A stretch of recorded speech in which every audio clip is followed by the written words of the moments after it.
즐겁게 살지어다 이렇게 얘기하시는 이것이 사실 정말 그래서 전도서가 정말 많은 우리의 삶의 영역들 안에서 균형을 맞춰주는 책이고 한편으로는 우리가 집착했던 것에 대해서 손을 좀 놓게 하시고 또한 우리가 놓치면서 인생을 살아가고 있었던 것에 대해서 그것에 대한 가치와 의미를 재발견할 수 있게 하시는 좀 그런 책이다 라는 생각을 즐겁게 살지어다 라는 메시지 안에서 많이 발견을 했던 것 같아요. 그래서 이제 결국 하고 싶은 얘기는 즐겁게 살아라예요.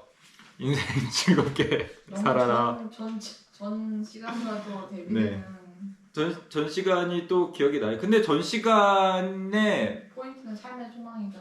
그렇죠. 이제 전 시간은 이제 죽음이 일반이고 그 가운데서 삶은 소망이다. 그래서 사실 오늘 내용이 그 다음에 이어지는 내용이잖아요. 그러니까 삶의 소망인 것을 배경으로 해서 우리의 인생은 헛된 인생인데 그러니까 이게 진짜 이 전도자의 아주 치밀한 균형인 것 같아요. 한편으로는 진짜 헛되다.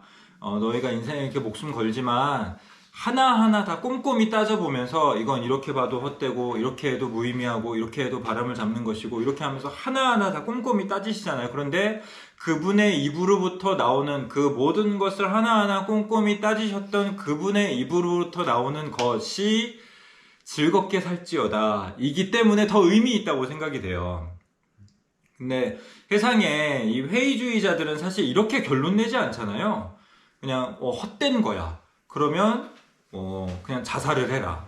뭐 이런 식으로 간다거나 다 무의미하다. 그냥 뭐 가치 두지 말고 살아라. 너의 욕구를 그냥 죽여라. 그냥 이런 식으로 가버린다거나 이렇게 되는데 전도자는 그렇게 하지 않아요. 전도자는 이 세상에 있는 모든 것들이 다 헤벨이지만 그 가운데서 너는 즐겁게 살아라. 감사하지 않나요? 즐겁게 살래요. 네, 얼마나 감사해. 자, 그래서 이제 즐거움들 크게 4가지를 말씀을 하십니다. 첫 번째는 벌써 마음이 좋죠. 먹고 마심의 즐거움. 그래서 7절 같이 한번 읽어보도록 하겠습니다. 시작. 너는 가서 기쁨으로 내 음식물을 먹고 즐거운 마음으로 내 포도주를 마실지어다. 이는 하나님이 내가 하는 일들을 벌써 기쁘게 받으셨음이니라. 전도자는 먼저 인생의 최대 행복 중 하나는 기쁨으로 음식물을 먹고 즐거운 마음으로 포도주를 먹는 것이라고 말합니다. 먹고 마심. 이것이 사실 모든 사람들의 가장 기본적인 욕구이면서 그것이 기본적인 욕구이면서 또 한편으로는 우리가 봐야 되는 부분은 그리고 이 내용 안에서 좀 여러분께서 보셨으면 좋겠는 부분은 그 기본적인 욕구를 채우시는 하나님을 봐야 한다는 거예요. 그리고 그 하나님께서 그 우리의 욕구를 채워주시기를 얼마나 기뻐하고 계시는 분이신지 이거를 좀 보실 필요가 있습니다. 먹고 마심의 행복은 사람들이 수고와 땀을 흘려서 얻은 결과라고 전도자는 말하고 있습니다. 그러니까 이것이 각 사람에게 주시는 몫이다 이렇게 말씀을 하고 계세요. 그것은 기계적인 결과가 아니라 몫이란 건 뭐예요? 결국 하나님이 기쁘게 여기시며 베푸신 섭리의 결과다. 이것을 봐야 한다는 거죠. 그러니까 사실 지금 전도자의 하나의 관점으로서는 세상이 하나님의 섭리의 결과이기 때문에 무언가를 과도하게 추구하는 것은 항상 헤벨이라는 거예요. 그건 항상 하나님의 섭리를 넘어서는 행동들이고 그건 아무것도 남기지 못하게 되는 그냥 뜬구름 잡는 행동들일 뿐이라는 거죠. 근데 또 한편의 이 방식은 하나님의 섭리이기 때문에 그것은 의미 있고 하나님의 섭리이기 때문에 그것은 우리가 즐거워하기에 충분한 가치가 있다. 이렇게 이야기를 하십니다. 먹고 마시는 행복의 누림이 다른 곳에서는 하나님의 선물로 전도서 내에서 간주되고 있다. 우리는 먹고 마심에 대한 주저함과 두려움이 있다. 그러나 먹고 마심은 분명히 하나님의 선물이며 하나님께서는 이 일들을 이미 기쁘게 받으셨다. 뭐 예전에도 그런 얘기 전도사 하면서 몇 번 말씀드렸지만 치킨 드시면서 정죄감 갖지 말라고 하시는 거예요. 근데 우리는 이게 우리의 이 어두운 마음이잖아요. 한편으로는 먹을 거에 집착하죠. 그래서 그거 먹으면 세상 다 가질 것 같은 그런 느낌을 가지지만 막상 먹을 때에는 죄책감을 가지고 먹죠. 내가 이렇게 먹어도 되는 건가? 이렇게 하면서 먹는 이게 지금 우리의 이 하나님께서 섭리하시는 그 세상을 바라보지 못하는 우리의 이제 닫혀진 눈인 겁니다. 그러니까 전도서는 계속해서 그것에 대한 균형을 맞춰주고요. 하나는 하나님의 섭리를 넘어서서 먹으려고 하지 말아라. 그리고 또 한편으로는 네가 먹을 때 하나님의 섭리인 줄로 알아. 이렇게 이야기를 하시는 거예요. 그러니까 우리가 막 이렇게 먹을 거 이렇게 먹든 저렇게 먹든 똑같은 거 아니에요? 그냥 아무렇게나 주세요. 이렇게 하는 건 조금 사실 아쉬운 행동이에요. 그러니까 하나님께서 기뻐하실 만한 행동은 뭐냐면은 그 음식의 맛의 작은 차이를 아는 거죠. 구운 고구마와 대충 삶은 고구마는 똑같은 맛이 아니라는 거예요. 그렇죠. 네, 그 작은 차이를 큰 차이인데. 그 작은 차이를 알아 그것에 감사하고 어떻게 또 이렇게 하나님 이런 음식을 주셨나 하나님께서 그 섭리 안에서 그러니까 우리에게 주시는 그 맛있는 음식들은 사실 하나님의 섭리가 동반되어 있는 그게 하나님의 섭리와 무관한 게 없어요. 하나님께서 섭리하셨기 때문에 거기 그 자리에 있는 거예요. 김치의 발명 하나님께서 섭리하셨기 때문에 김치가 거기 그 자리에 있는 거예요. 여러분 좋아하시는 음식 뭐예요? 뭐 짜장면의 발견, 탕수육의 발견. 이건 되게 기적 같잖아요. 어떻게 이런 맛을 내지? 하는 것이 우리가 이제 하나님의 섭리를 이제 제대로 보고 있는 사람들이 감격이 돼야 한다는 거죠. 그러니까 먹을 때마다 하나님 감사합니다. 오늘도 이것을 저로 하여금 먹을 수 있게 하여 주셨습니다. 이제 이런 고백 안에서 그렇게 기쁨을 누려야 하는 겁니다.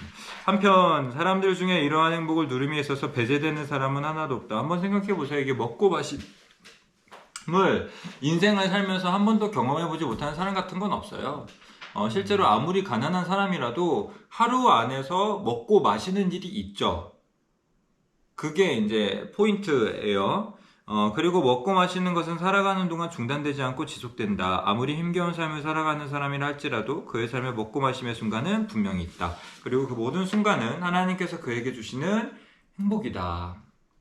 먹고 마시면서 그 먹는 것 자체가 괴롭고 고통스러운 사람은 사실 그렇게 많지 않잖아요. 누구라도 이제 다 먹을 것을 먹고 있고, 뭐 물론 이제 사람의 죄와 이 부패한 세상으로 인해서 극단적인 상황들이 있죠. 제3세계의 어떤 사람들 실제로 먹을 게 없고, 먹는다고 해도 그것이 오히려 그 사람의 인생에 어떤 질병과 고통을 가져오는 것을 먹게 되는 그런 종류의 상황들이 있지만, 그건 이제 사실 이제 특수한 상황들인 거고, 일반적인 상황들 안에서 하나님께서는 음식을 주시는 거예요.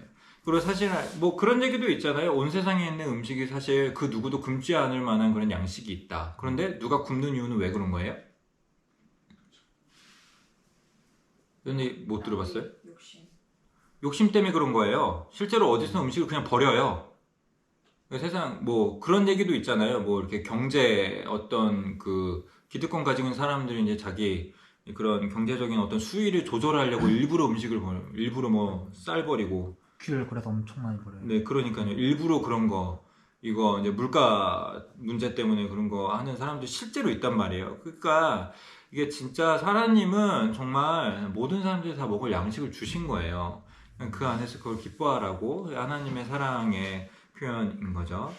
여기에서 우리는 인간에게 최고의 행복을 주시고 싶어 하시는 하나님의 뜻을 읽는다. 모든 사람의 기본적인 삶에 먹고 마심이 존재한다는 것에서 하나님은 진정으로 모든 사람을 악인이나 의인이나 모두에게 선하게 대하심을 이해할 수 있다. 악인들도 맛있는 거 먹잖아요. 악인들도 먹는 순간 즐겁게 그 식사를 해 나가죠. 지금 하나님 얼마나 자비로우신 분이신가를 이해할 수 있게 되는 거예요. 여러분 말 안 듣는 사람 뭐 해주고 싶나요? 뭐 맛있는 거 주고 싶어요? 뭐 부부가 싸웠어. 그럼 그 다음날 아내가 남편이 아내에게 밥 차려주고 싶나요? 차려주고 싶어요? 파워으로. 야, 진짜 잘해줘야겠다. 근데 도현이 표정은 그게 아닌데. 마음과 행동이 다른가? 실제 답장이 다른가? 도현이 표정은 그게 좀 아닌 것 같긴 한데. 네. 그러니까 뭐 꼴도 보기 싫잖아요. 그러니까 뭐 네가 알아서 챙겨 먹든 뭐 굶든 나가서 뭐 뒤집어지든. 알아서 해라. 뭐 이렇게 두잖아요. 근데 주님은 그러시지 않으시는 거예요. 그의 인생에서 한 번도 하나님을 찾고 부르지도 않았던 그 사람의 하루의 그 삼시세끼를 꼬박꼬박 다 챙겨주시는 거죠. 그게 이제 우리 주님의 자비고 사랑이다. 이런 것들을 이제 이해할 수 있습니다. 그런데 여기서 우리가 새 언약의 시대의 이해를 더 나아가 발견할 수 있는데, 우리는 먹고 마시는 것을 즐거워하는 것으로, 지금 이제 전도서 기자는 먹는 것을 즐거워하고 마시는 것을 즐거워하라. 그것이 하나님의 섭리 안에서 참되다. 이것을 이야기를 하시면서, 그런데 신약으로 오게 되면은 그걸 넘어서죠. 그러니까 이 전도서는 어쨌든 구약의 책이기 때문에 신약의 관점에서 분명히 그걸 넘어서는 영역들이 있어요. 그걸 넘어서요. 그래서 먹고 마심보다 즐거워하는 것들이 생겨요. 그러니 사도 바울의 이 말씀을 우리가 먹고 마실 권리가 없겠느냐. 먹고 마실 권리가 있다. 그런데 먹고 마심의 권리를 내가 누리지 않는다. 이게 신약의 관점이에요. 근데 우리가 좀 오해하면 신약이 먹고 마심을 싫어하는 것처럼 생각을 한단 말이에요. 근데 그게 아니에요. 먹고 마심은 주님이 주신 복이고 그것은 영광이고 기쁨이고 그건 우리가 마땅히 즐거워해야 할 거예요. 그게 이제 이 신약의 사람들의 기본적인 베이스였단 말이에요. 그런데 예수 그리스도의 오심으로 인하여서 이게 나타나게 된 일은 먹고 마심보다 즐거운 게 있었구나. 그래서 먹고 마심을 그 권리를 내가 기꺼이 포기할 수 있겠다가 온 거예요. 먹고 마심이 별게 아니야.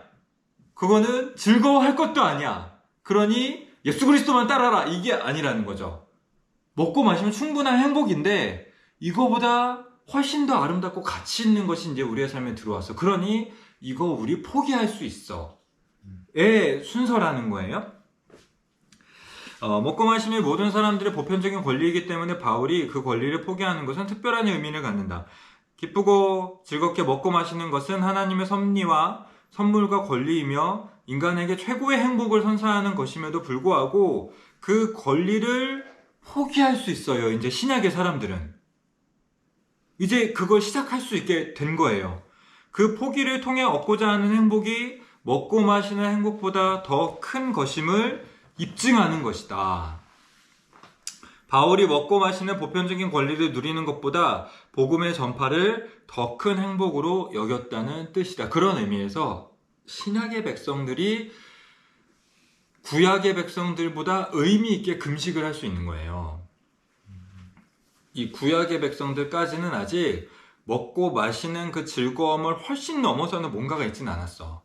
물론 이제 하나님은 언제나 우리에게 즐거움이고 기쁨이고 그것은 곡식과 포도즙의 늘어남보다 나에게 즐거움이다라는 고백이 있어 왔지만 그것이 이제 기본적인 고백이지만 이제 신약에 들어오게 돼서 이것이 완전히 확고하게 나타나게 돼요. 그래서 사도들이 안 먹어. 그래서 이제 그리스도인들이 자꾸 이런 먹고 마시는 것들을 안 하려고 해. 이거 자체가 문제가 있어서가 아니에요. 이거는 하나님께서 주신 섭리예요. 이걸 기쁨으로 받아야 되는 거예요. 그런데 내가 이걸 놓을 수 있어. 왜냐하면 내 주 예수 그리스도가 오늘의 나의 먹고 마심보다 훨씬 더 소중하고 아름답기 때문인 거지. 그러니 예수님을 생각함으로 인하여서 내가 굶어. 이런 게 이제 될 수 있게 된 거예요. 그러니까 이 맥락을 잘 따라가셔야 되는 겁니다. 자, 이제 두 번째 즐거움 나와요. 옷과 향기름의 즐거움. 그래서 8절 같이 읽어보도록 하겠습니다. 시작. 내 의복을 항상 희게 하며 내 머리에 향기름을 그치지 아니하도록 할지니라. 자, 앞서서는 먹고 마심에 대한 이야기가 나왔어요. 그러니까 식에 대한 얘기가 나왔죠. 그럼 이제 뭐 얘기 나오겠어요? 의에 대한 이야기가 나오는 거예요. 뭐냐 하면은 의복을 항상 희게, 이게 뭐 빨리 열심히 해라 라는 의미는 아니고 당시에 이제 흰 옷은 이 풍성하고 화려한 귀족의 삶, 그것을 의미하고 있는 거예요. 그러니까 되게 풍성한 인생, 되게 이제 존귀한 사람. 그러니까 사실 옷 잘 입는 사람, 그러니까 명품 입고 있는 사람 같은 느낌인 거죠.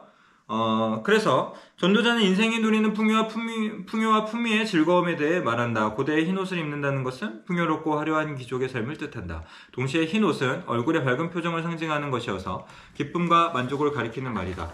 인생은 축제를 지향해야 합니다. 그 흰옷은 이제 축제 때 입는 옷으로 이 사람들이 이해를 했어요. 그러니까 너의 의복이 항상 희어야 한다. 항상 넌 축제처럼 지내야 한다. 너는 항상 어디 페스티벌에 나가는 사람처럼 지내야 한다. 이런 느낌이 되는 거예요. 그것은 또한 하나님께서 주신 선물이며 우울한 인생이 하나님께서 기대하시는 삶이 아니다. 그러니까 잘 꾸미고 멋지고 화려할 수 있다는 거예요. 그래서 실제로 토마스 보스턴이 그랬나? 어떤 선교사는 모자를 너무 좋아해가지고 모자를 막 이렇게 몇 개씩 자기 머리에 쌓고 살았다. 잘 때도 모자를 안 벗고 잤다고. 그리고 존 오웬 선생님 같은 경우에는 막 이제 그분 막 화장하시고 그런 거 혹시 알아요? 품위 유지를 정말. 네, 그분 이제 진짜 품위 유지에 좀 진심이셨던 분이셨던 것 같더라고요. 그래서 막 화장도 막 이렇게 하시고 굉장히 인상을 쓰고 오웬이 그랬대. 네, 이런 이런 외적인 것들도 사실 우리에게 있어서 무시할 만한 게 아니라는 거예요. 그러니까 요점은 이것도 다 하나님께서 주신 기쁨과 즐거움. 그러니까 막 이렇게 자매님들 다이어트하고 막 이렇게 하잖아요. 그게 그냥 너무 이 세상의 풍파에 찌들어서 그래 뭐 이렇게 보실 건 아니고 아름다움을 추구하려고 하는 마음. 그러니까 뭔가 그 안에서 존귀하고 품위 있게 보이려고 하는 마음, 이런 것들은 다 하나님께서 주신 선물이라는 거예요. 그래서 그걸 추구하는 것 자체가 문제가 있는 것은 아니라는 거죠. 또한 머리에 향기름이 그치지 않는다는 것은 품위를 지키고 타인에게 호감을 주는 매력적인 삶을 살라는 뜻이다. 풍요함을 누리며 깨끗함과 단정함을 유지하며 품위를 지키고 예를 갖추며 사는 것이 하나님의 선물이다. 그래서 저도 한때는 막 이렇게 옷 거지같이 입고 너덜너덜한 거, 너덜너덜함이 이제 그리스도인의 표본이지, 이런 헛된 생각이 좀 있었거든요. 그래서 이제 그냥 막 있거든요. 연애할 때 저희 아내가 그래서 막 좀 마음 어려워하고 그런 것들이 있긴 했는데, 그렇구나. 그러니까 이게 한편으로는 정말 다 하나님께서 주신 선물인 줄로 알고 그것을 기뻐하고 그것으로 인한 하나님을 찬양하는 일들, 그것이 우리의 삶에서 즐거움이 될 수 있어요. 무릇 시온에서 슬퍼하는, 그러나 이제 그걸 넘어서는 새 언약의 이야기가 있죠. 무릇 시온에서 슬퍼하는 자에게 화관을 주어 그 죄를 대신하며 희락의 기쁨으로 기름으로 그 슬픔을 대신하며 찬송의 옷으로 그 근심을 대신하게 하라고 말한다. 우리의 인생은 주님께서 주시는 영광의 화관을 쓰고 희락의 기름을 즐기고 찬송의 옷을 입는다. 아까 이제 먹고 마시는 것과 비슷한 맥락인 거예요. 우리가 이제 옷, 외형, 하나님께서 주신 어떤 품위, 아름다움, 이런 것에 대해서 무시하는 게 아니라 그거보다 더 아름다운 게 생긴 거예요. 그거보다 더 예수 그리스도로 치장된 삶이 더 아름다운 인생이구나. 그러면 나 오늘 좀 거지같이 입을 수 있어. 이런 맥락이 있는 거죠. 그래서 우리가 입은 영적인 의복은 몸에 걸치는 옷이 아니다. 우리는 예수 그리스도로 옷 입는다. 그것이 우리에게 화관이고 그것이 우리에게 영광이다. 그것이 우리의 향기름이다. 이거를 기억을 하시면 되는 겁니다. 자, 9절 봅시다. 이것은 함께함의 즐거움이에요. 그러니까 사람이죠. 이건 어쩌면 주에 대한 이야기처럼 보여요. 지금 우리가 먹을 것, 그 다음에 옷 입는 것, 그리고 여기서 이제 누군가와 함께함. 그러니까 이게 누군가와 함께함을 생각을 하면 사실 우리가 가족을 떠올리게 마련이잖아요. 가족은 사실 우리의 집이죠. 이게 주에 대한 이야기처럼 보입니다. 그래서 9절 보시게 되면 같이 한번 읽도록 하겠습니다. 시작. 내 헛된 평생의 모든 날, 곧 하나님이 해 아래에서 내게 주신 모든 헛된 날에 내 사랑하는 아내와 함께 즐겁게 살지어다. 그것이 내가 평생의 해 아래에서 수고하고 얻은 내 몫이니라. 사랑하는 아내와 함께 즐겁게 살지어다. 그런 것 같아요. 사랑하는 아내와 함께 즐겁게 살지어다. 최선을 다해서 고개를 끄덕일 것 같은 느낌이 해주고. 혁준아 알겠지? 너 저 결혼 안 해요? 뭐 이렇게 얘기하지 말고 사랑하는 아내와 즐겁게 살지어다. 네, 이것을 목표로 하시면 되는 거예요. 땅에서 누리는 최고의 행복을 구성하는 또 하나의 요소는 사랑하는 아내와 함께 즐겁게 사는 것이라고 전도자는 말한다. 전도자는 이 땅에서의 인생을 헛된 평생, 그러니까 이런 수식어를 특히 이제 그 아내 사랑하는 아내에 대한 이야기를 할 때 이 단어를 이렇게 계속 반복적으로 붙이죠. 헛된 평생의 모든 날, 곧 하나님의 해 아래에서 내게 주신 모든 헛된 날에. 이건 아마도 전도자가 계속 이야기해 왔었던 모든 것이 헤벨이다, 이렇게 표현하신 그것과의 아주 극명한 대조를 보여주려고 하시는 것 같아요. 그러니까 우리의 모든 것은 다 진짜 근본적인 것으로 보면 다 헤벨인 거예요. 어떤 의미에서는 우리가 먹고 마시는 것을 즐거워하지만 그것도 사실은 헤벨이다. 그리고 우리가 이제 옷에 대한 이야기도 했지만 그것도 사실은 헤벨이다. 그러나 변하지 않을 가장 큰, 가장 중요한 행복이 하나 있다. 이런 느낌으로 읽혀야 되는 것 같습니다. 그래서 이 헛된 날이지만 진짜 헛되긴 한데 그 헛된 것 중 안에서 하나는 꼭 잡아라. 그것은 사랑하는 아내와 함께 즐겁게 사는 것이다. 사랑하는 아내와 함께 즐겁게 사는 것. 요거 하나만큼은 너의 인생에서 꼭 잡아라. 이렇게 이야기를 하시는 것 같아요. 우리의 헛된 평생에서 마지막까지 의미 있는 것이 있음을 말하려면 그것은 사랑이에요. 그러니까 사랑은 잡으셔야 되는 거예요. 뭐 다른 어떤 것에 대해서는 즐거움을 느끼지 못한다 할지라도 사랑에 대해서만큼은 정말 이 순간이 행복하다 하는 걸 느끼는 종류의 삶을 살아가야 하는 거죠. 그것은 함께함이다. 사랑하는 사람과의 잠들기 전에 따뜻한 대화, 사랑하는 사람과 좋은 풍경을 바라보는 것, 사랑하는 사람과 맛있는 식사로 즐거워하는 일은 헛된 평생에서 마지막까지 남겨질 수 있는 일이다. 사람은 소통과 공감과 교류와 공동체 형성의 욕구를 가지고 있다. 그러니까 이 함께함, 사람은 왜 사실 집을 찾나요? 그냥 자기 안식처를 계속 찾고 있는 거야. 자기 이제 편할 수 있는 거, 자기가 안식할 만한 있는 거. 이게 약간 사람이 사람을 찾는 것과 좀 비슷한 개념이라는 거죠. 그래서 사람이 계속 사람을 찾아다녀요. 그러니까 내 편한 사람, 함께 안식하고 싶은 사람. 여러분 사실 그렇잖아요. 여러분 힘들고 어려울 때, 이제 뭐 좋고 즐거워 잘 나갈 때야 그냥 내 주변에 이제 화려하고 즐거운 사람들이 있으면 좋겠지만, 힘들고 어려울 때는 사실 누가 좋아요? 힘들고 어려울 때는 편한 사람이 좋잖아요. 되게 막 우울하고 막 지치고 스트레스 받고 이러는데 화려한 사람 찾아가지 않잖아요. 그럴 때 찾아가는 사람은 편한 사람이죠. 나의 마음을 편하게 해줄 수 있을 만한 사람, 그 사람에게만큼 뭔가를 얘기할 수 있으면 그 사람이 일종의 나의 집이죠. 거기로 사람은 계속 돌아가고 싶어 하는 거예요. 그러니까 사람이 그런 집에 대한 욕구, 그러니까 자신의 마음을 놓을 수 있을 만한 욕구, 이런 사람을 찾아 헤맨단 말이에요.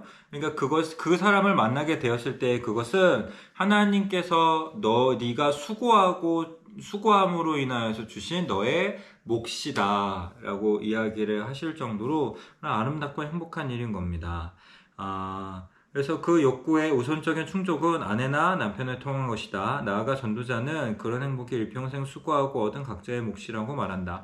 사랑하는 아내나 남편을 얻는 것은 하나님의 상급이고 함께 지낼 수 있다는 것도 하나님의 손으로 주어지는 것이다. 약간 생각해 볼 수 있는 흥미로운 건 뭐냐면은 지금 이 전도자가 전통적으로는 솔로몬이라고 이야기를 한단 말이에요. 그러니까 모든 것을, 그러니까 솔로몬은 어떤 사람이에요? 그냥 모든 것을 다 과하게 취한 사람이잖아요. 아주 풍족하게, 풍성하게. 그리고 실제로 특별히 이 사랑하는 사람, 그러니까 첩에 대한 문제가 이 솔로몬에게 걸림이 돼서 나중에는 이제 배도하죠. 근데 실제로 이제 그게 뭐 어떤 종류의 배도였냐라는 건 뭐 신학자들마다 이렇게 해석하는 게 조금 다르긴 한데, 어쨌든 이 사람은 한편으로는 그런 것들을 추구하고 그런 걸 사랑하는 게 얼마나 심각한 위험이 될 수 있는지 알고 있는 사람이에요. 누군가 이 첩을 두는 것, 누군가를 사랑하고 그와 함께 지내는 것이 얼마나 위험한 것인지에 대해서 알고 있는 사람인 거죠. 그래서 실제로 우리도 아내를 사랑하라, 뭐 남편을 사랑하라 이렇게 하면은 너무 사랑해서 그 사람이 나의 우상이 되면 어떻게 하죠? 이런 종류의 생각 가질 수 있단 말이에요. 그런데 여기서 이 전도자는, 솔로몬은 그렇게 얘기하고 있지 않아요. 그 유혹을 누구보다도 심각하게 경험한 사람인데, 그 사람이 오히려 그런 유혹들과도 정당하게 참되게 싸울 수 있는 길은 사랑하는 아내와 함께 지내는 것이다, 이렇게 이야기를 하시는 거죠. 그러니까 두려워하지 마시고 제가 저의 아내가 우상이 될 것 같습니다. 뭐 이런 이상한 두려움. 저희 아내에게 너무 잘해주면 또 우리가 또 주님의 길로부터 벗어날 것 같아서 이런 거 생각하지 마시고 너무 잘해주셔야 되는 거예요. 너무 잘해주고 너무 사랑하고 그것을 해야 한다는 거죠. 그걸 이제 요구하는 눈으로 보지 마시고 이제 아내분도 네, 아내도 이제 남편분에게 혁주형제도 이제 그런 사람 꼭 만나도록 그걸 위해서 잘 기도도 하고 이렇게 해야 되는. 내가 너무 잘해주고 내게 유혹이 될, 내게 약간 이렇게 심각성의 위협이 될 만한 그런 상황, 뭐 나의 신앙의 위협이 될 수도 있겠다 싶은 그런 사람을 만나는 거죠. 네, 열정이 없어. 그런 사람이어야 된다고 이야기를 하시는 겁니다, 지금. 자, 마지막 이제 수고의 즐거움. 10절 같이 한번 읽도록 하겠습니다. 시작. 내 손이 이를 얻은 대로 힘을 다하여 할지어다. 내가 장차 들어갈 소홀에는 일도 없고 계획도 없고 지식도 없고 지혜도 없습니다. 자, 여기서는 이제 일을 하라 이렇게 이야기를 하세요. 모든 인간은 죽는다. 무덤에는 우리가 먹고 마심의 즐거움을 삶의 풍요와 품위를 살아가는 사람과의 동행을 가지고 가지 못한다.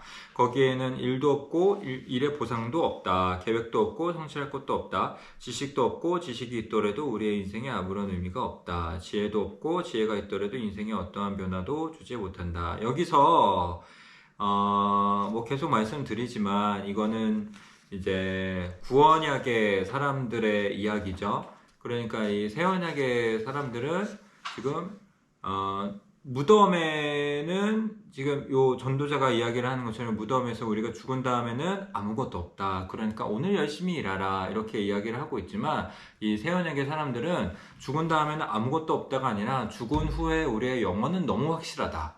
그러니까 열심히 일하라 예요. 약간 이렇게 좀 더 패러다임이 확장되는 그것을 우리는 가지고 있죠. 어쨌든 이제 중요한 것은 우리는 오늘의 수고, 오늘의 일에 대한 즐거움도 가지고 있어야 되는 거예요. 왜냐하면 죽으면 끝이니까. 죽으면 이제 더 이상의 계획, 더 이상의 오늘 이 땅에서의 일, 더 이상의 섬김은 없는 거예요. 뭐 저번 시간에도 그런 종류의 말씀을 드렸지만, 그러니까 일하는 것에 대해서 너무 비관적인, 너무 부정적인 의식을 가지시면 안 된다는 거죠. 일을 즐거운 마음으로 해라. 왜냐하면 그때는 다 끝난다. 지금 너에게 남은 시간이 얼마 남지 않다. 인더볼 섬길 수 있는 시간이 얼마 남지 않았을 수 있어요. 뭐 물론 이제 마음이야 이해를 하는데 최선을 다해서 기쁨과 즐거움으로 하는 거죠. 왜냐하면 죽으면 그곳에서는 더 이상 너희가 섬길 수 있는 사람, 사랑할 사람이 없다. 그러니 오늘을 기쁨으로 일해라 라고 말씀을 하시는 겁니다. 사람들이 장차 들어가게 될 소울은 바로 그런 곳이다. 그것은 하나님의 해 아래에서 살도록 베푸신 인생의 날이 끝나면 들어가는 곳이다. 사람들이 사모하고 추구하고 소유하고 누리는 최고의 행복의 그 모든 요소들은 소울에 들어가기 직전까지만 유효할 것이다. 구원약의 관점에서 그렇다는 거예요. 근데 우리는 예수 그리스도를 통하여서 부활을 알게 됐고 부활을 보고 있죠. 그렇기 때문에 우리는 사실 우리의 모든 수고는 해 아래에서만 유효하기 때문에 우리의 수고를 즐거워하라 라는 것에서 멈추지 않아요. 그것을 훨씬 뛰어넘죠. 우리의 수고는 영생에 우리의 영혼에 영향을 미치는 수고이기 때문에 오늘의 수고를 즐거워하라 이것으로 가야 되는 겁니다. 전도자는 땅에서의 행복을 그것과 결별하기 전 살아있는 동안에 실컷 누리라. 실컷 누리셔야 되는 거예요. 실컷 즐겁게 살지어다. 즐겁게 살지어다. 그래서 먹고 마심의 즐거움, 그리고 우리의 의, 그러니까 입고 보여지는 것에 대한 즐거움, 그리고 또한 우리의 사랑하는 사람에 대한 즐거움, 이것으로 실컷 누리면서 살아가는 거죠. 그리고 그 안에서 실컷 일하면서 살아가는 겁니다. 왜냐하면 그때는 아무것도 안 하기 때문에. 그때는 다 끝이에요. 그렇기 때문에 우리는 우리의 인생은 이 땅에서 누리는 이것과 끝나기 전까지 최선을 다해서 이 모든 것들을 우리의 삶에서 가져가야 되는 겁니다. 그것을 기억을 하시면서 즐겁게 살지어다 말씀 안에서 같이 찬양하고 기도하도록 하겠습니다.